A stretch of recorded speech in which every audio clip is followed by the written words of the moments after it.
Hey there. I want to discuss an unfortunate racist incident that has occurred not far from where I live. And this was something that was shared on social media. The victim shared their experience, and it's been corroborated by reports in regional newspapers here. I know that we have to be wary of what's said on social media well, because of the nature of social media. So I did want to corroborate this with any sort of local news reports, and that does indeed seem to be the case. The police are investigating it. Anyway, I'm going to read out this account of what the victim has said, and I see no reason not to believe this because, and I'll come to this point afterwards. I've seen it myself personally, and I've experienced hostility for being an outsider. Again, I'll come back to that. Um, Let me just make one point before I read this out. It's a little bit lengthy, but I think it is important that I read the details as they relate it, so that people know this isn't just something trivial. I also think that there might be some who are tempted to say, "Oh, but that's only their version of the story." The way I see it is, if there is another side to the story, then that other side would be shouting at the top of their lungs about their innocence. If this was a case of just two groups of guys were having a fight, then the other side would surely be defending themselves. This has been on social media now for a few days, so they've had time to counter these claims, and they have failed to do so. So my feeling is they just don't care. Um, that's my gut feeling. Anyway, I'll read this out and come back to how I feel about this and how I feel about the general issue of racism. So please bear with me. And this is by Sharif Mohi Eldin. Like many others, we were filled with excitement and expectation about our first Christmas abroad. Neither of us could have imagined that the simple dream would turn into our worst nightmare. On Christmas Eve in a local pub in Durham City, Durham, my Palestinian friend and I were harassed, insulted, and physically assaulted by a group of British men we had never met before. At around 8 p.m. on Christmas Eve, we went to the local pub called the Happy Wanderer. As soon as we entered into the pub, we became aware of being stared at by some men standing at the counter, which made us very uneasy. Soon after we sat down at a table, a man in his 40s stepped out of his group and made his way towards us. Without any invitation or introduction whatsoever, he took a seat next to us and blurted out, "Where are you from?" Not knowing what his intention was, we told him that we are from Egypt and Palestine, to which he instantly replied, "Egypt, Palestine, so you're all Muslims. Are you suicide bombers?" Within the next half an hour, this strange man hurled all sorts of horrible insults without any provocation. For example, he asked us, "What are you doing here?" We mentioned that we are postgraduate students at Durham University. He replied, "You must be so rich then." At one point, he stood up in the middle of the bar and repeatedly shouted at us to get out of the pub. While the man was insulting us for no reason at all, nobody in the pub said or did anything to stop him. Not wanting to cause any disturbances, all I did was smile and say, "Okay, thank you." We were so humiliated and helpless at the same time, got to the point that we realised that we could not stay in the pub any longer for fear that something bad would happen. Still, no one, including the people working at the bar, cared enough to interfere. When the young girl bartender finally seemed to be approaching us, we felt a sense of hope surging over us, but she stopped at the next table and started collecting the empty glasses without looking at us. No words of comfort, no apology, nothing. Only one young man from that group came to us and apologised. He told us that the man insulting us was a good man who had just had a couple of drinks, as if that could justify all the harassment and insults we had endured helplessly. As we stepped out of the pub, we immediately became apprehensive because the same man and his mates were standing outside. All we wanted was to get out of that place and away from these people. It was Christmas after all, and we just wanted to have a good time. However, as soon as we walked past the man, he screamed at us, and I apologise for this. This is a quote: "Fuck Allah, fuck Muhammad, and fuck Islam." This is a direct quote from the victim. My friend, walking a few steps behind me, responded to him by smiling and saying, "Merry Christmas to you, and I hope you enjoy your night." The next thing I knew, another man from the group hurled his pint glass with all the force he had into my face. With a split second, I tilted my head, which miraculously saved me from getting struck. After this violent act, actually just by great surprise, I then told them I am calling the police now and shouted at them to stay away again and again while they were chasing after us. My friend took out his phone and told them he was going to film them. They followed us to the other side of the road and it was then both sensed that we were in danger but with no way to escape. I shouted to my friend who was behind me to watch out and it was at that moment I saw the same young man, I saw the same young man who apologised to us in the pub on behalf of his friend, attacking my friend. So it was a pretty flimsy apology. I sprang forward and punched my friend hard in the face. I saw my friend falling backwards into the ground with a thump. I saw the men kicking him over and over all over his body. It was dark, but I could see people walking by. I screamed at them to ask for help. I shouted, "Please, somebody call the police," while running towards my friend who was lying on his back badly wounded. When he finally managed to get away from them, my friend was no longer able to walk and fell down and lost consciousness. I stood next to him, appalled and shaken with outrage. The only woman who stopped to help took my phone and called the police. These people who assaulted us still tried to spring at us. I screamed at them to back off. Eventually, they went back to the bar and had fled before the police arrived. It was like I was living my worst nightmare. And then the hardest part is witnessing my friend being beaten to death in front of my eyes. We went to the pub to celebrate our first Christmas and left with injuries, pain, terror, and rage. I should say at this point the victim didn't die, but um, this was a vicious attack. So beaten to death. The guy wasn't beaten to death. That's Anyway. It was a very long and sleepless night. After the outrageously violent attack, my friend and I spent the rest of Christmas Eve moving back and forth between the police station and the hospital. My friend was left with terrible injuries and bruises all over his body and suffered a concussion, and there's a photograph accompanying this. I've included here a picture of his leg and a picture of the pub. This is not what we expected for our first Christmas in the UK. This is not what we expected being international students in Durham. This is not what we expected at any point in their lives. We deserve to get almost beaten to death for doing nothing, for just being who we are, in this case for wishing you a happy Christmas. We will not be silenced, we will not give up our rights, and we will proceed with legal action and hold them accountable for what they have done in every possible way. Most importantly, what's been done to us could have happened to any other international students here in Durham. That's why we believe that awareness must be raised, our voices must be heard, and justice must be served. We will not tolerate racist and religious hate crime. Durham will stay a safe place and one of the most student-friendly cities in the UK. Now, I know that was quite lengthy, so thank you for bearing with me. Like I said, I've corroborated this. I Actually, the first thing I done was to check if this pub had some sort of social media presence, because with the power of social media these days, when something like this happens, when a business is brought into disrepute, whether it be from the actions of its staff or the actions of its patrons, if it does have a social media presence, managers, bosses, etc., would be straight onto that. Well, right enough, there was a comment at the top expressing regrets and offering an apology for the appalling attack.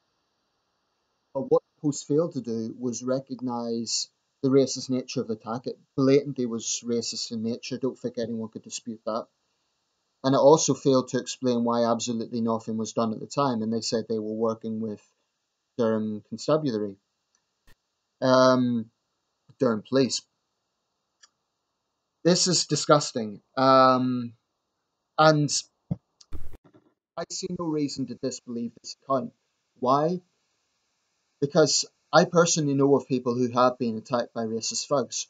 And I myself, I have experienced being treated like an outsider to the point of physical attack. Because of my accent, when I first arrived in northeast England, um, I had all, or were you in the IRA, etc., etc. I take a very, very dim view of this behaviour, and I take an even dimmer view of people who try to downplay it by saying it's just banter. Now, even without the violent attack, which is the most serious part, even if this had been verbals alone, that to me is still a serious situation, because if you have people who think that they can go out there and just harass total strangers for absolutely no reason whatsoever, they will do it to anyone. You get these knuckle dragging boneheads, these troglodytes, these cretins, these idiots, these shameful cards. Um, and it's a group dynamic. They think that when they're in a group like that, they can get away with it. You do get a few incidents where individuals act this way, but more often than not, it's in a group dynamic. In my opinion, we should enforce the law. I hope they are caught. I hope they're shitting themselves right now. I hope they are caught, and I hope they serve jail time, because this wasn't just name calling on its own, which, as far as I'm concerned, is serious enough. This was a violent physical attack. As for the young man who apparently apologized, that I wouldn't even call that an apology. It was basically an attempt to downplay what happened. Now, the incident is bad enough, but there is a lot of anger at this pub. I looked at the comments, and there were, the response was overwhelmingly negative. It was, if there was some publicans commenting saying that the pub has brought their trade into disrepute, that they should do the right thing and close down. One lady said that the place has long had a reputation for racism, homophobia, and being a generally unwelcome place. Now, I've subsequently noticed that their page is closed down. Whether that was because of all the negative responses or whether it was because they've actually went out of business, I don't know. I have to say, if this was an isolated incident, I would have a degree of understanding if they had acted immediately. So let's say, it was just a case that they happened to have bad patrons that night, and this horrible thing happened, and they'd done everything they could to deal with the situation, then I wouldn't blame the pub. But, and this is very important, the fact that absolutely no one intervened. I mean, I wouldn't expect a young barmaid to do it on by herself, but surely there would have been other people on duty that night. What about other patrons? I mean, are the people that go to this place complete and utter cards that they would watch two young men abused this way and do absolutely nothing? It's disgusting. Um, I'm not going to say that racism has increased since the Brexit vote, because I think that we have to be careful with that, because then leave people say, oh, you're politicizing it. But certainly there would appear to have been more reports of this sort of thing happening. And frankly, I do think there are knuckle draggers out there who who think that they'll get away with it. I mean, clearly the dynamics in this place was that they were doing this in public. The pubs I go to, I know for a fact that anyone behaving that way would immediately be thrown out. If I was a landlord, I wouldn't tolerate it. I'd kick them out on their ass the second I saw it happening. I just wouldn't tolerate it. And I, I really, I really feel angry when people use banter to describe this, or even whataboutery. Like, you might get people who say, well, this is what happens in Egypt, or this is what happens in Palestine. The human rights abuses in other parts of the world doesn't justify attacking individuals. I happen to believe both Egypt and Palestine have a lot to answer for in terms of human rights. The persecution of Christians in Egypt, for example, is an abomination. Only today, another 9 Christians were killed. But there's nothing that can justify this sort of racist incident. I mean, these knuckle draggers aren't acting out of some sort of sense of, well, in their mind, they probably are acting out of some sort of sense of revenge because of whatever, because of pan Islamism, because of um, issues to do with European women being attacked by migrant men, whatever it is. There's no justification for attacking individuals. None. Zero. And a racist incident is a racist incident. If there is more to this, if there is more to this, then, like I say, the accused would be defending themselves. They would be saying that the victims are not telling the whole story, that there was more to it, etc. But quite honestly, I believe the victims. There is a photograph showing the injuries, and I've seen it. I've been with Chinese friends, or at least Chinese acquaintances, and I've had drunk yobs shout at them across the street.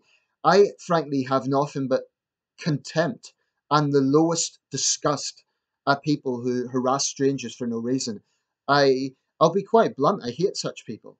I think they're the scum of the earth. And if they're prepared to harass white people, Of course, they're going to target people who stand out because of the skin color. I mean, these these people just don't have any human decency whatsoever. And the only way that this sort of thing changes is by harsh sentencing. I really believe that. Um, so I hope this unfortunate incident sends out a message. You know, Durham City is often seen as a genteel place. It's not seen as a dangerous city. It's a nice old cathedral city. Um, it's not seen as a rough place.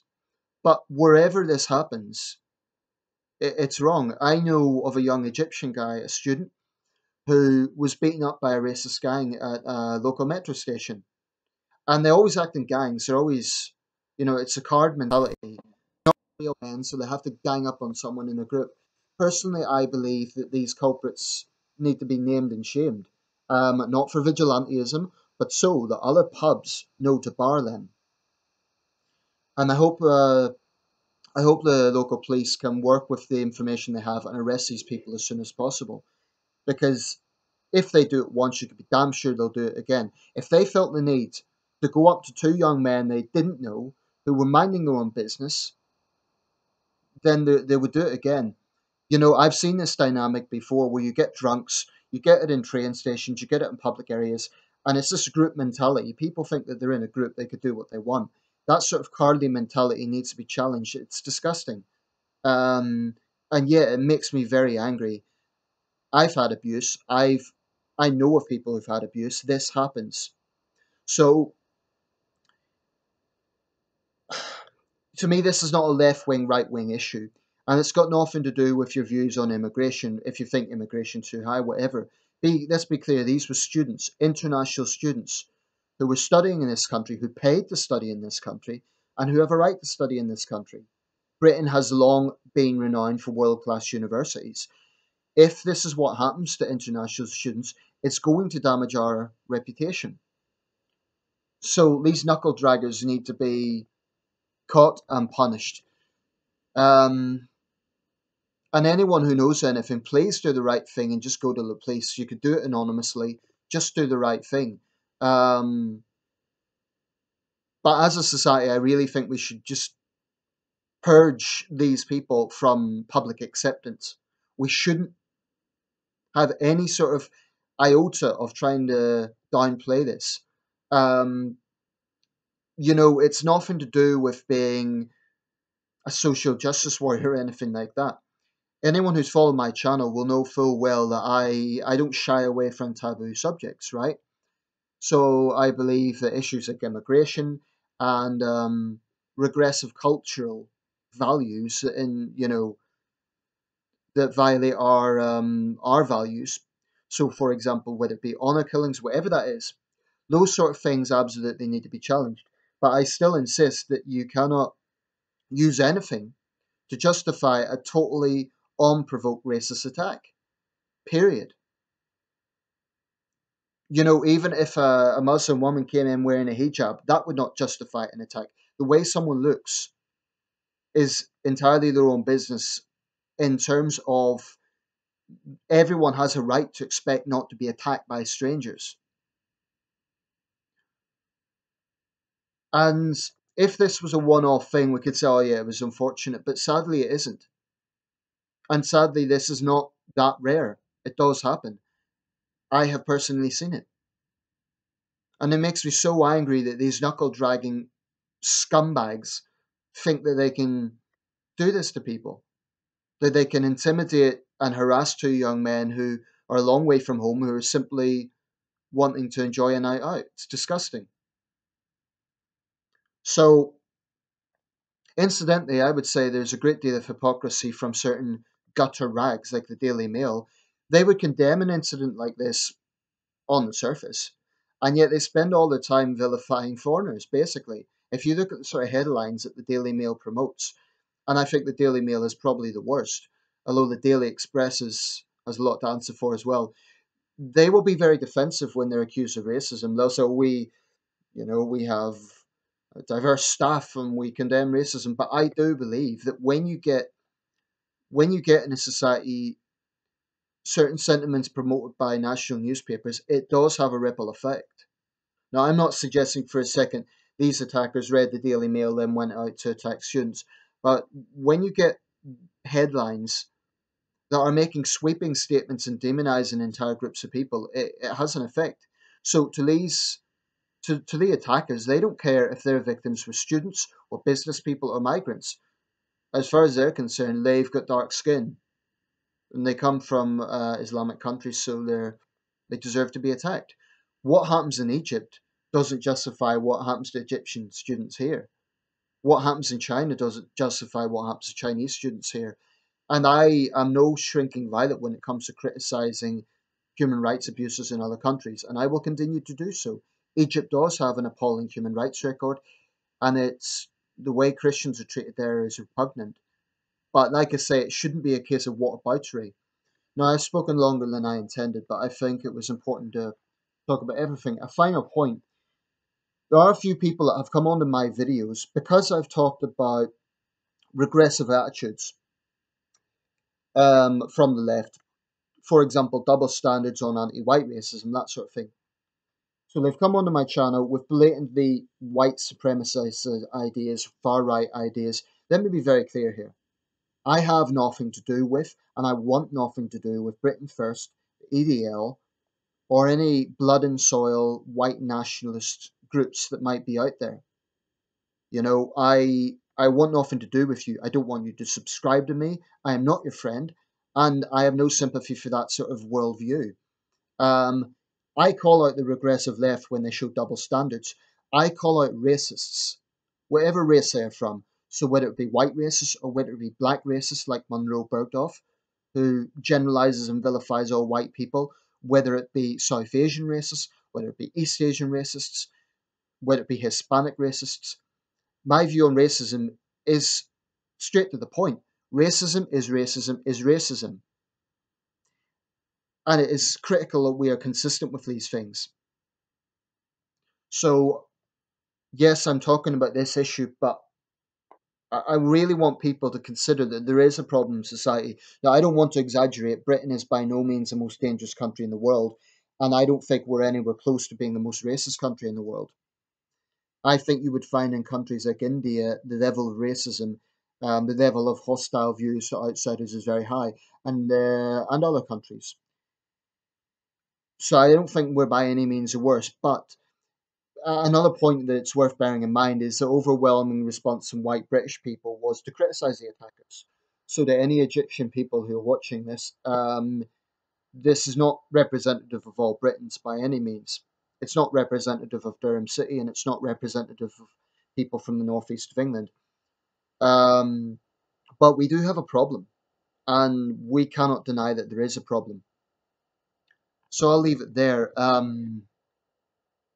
If you know anything about this specific incident, do the right thing and go forward. And if you do witness any other incident, it may not always be possible to directly intervene. There may be times when you're putting yourself in danger. But at the very least, alert someone, call the police, do the right thing. Thanks for watching.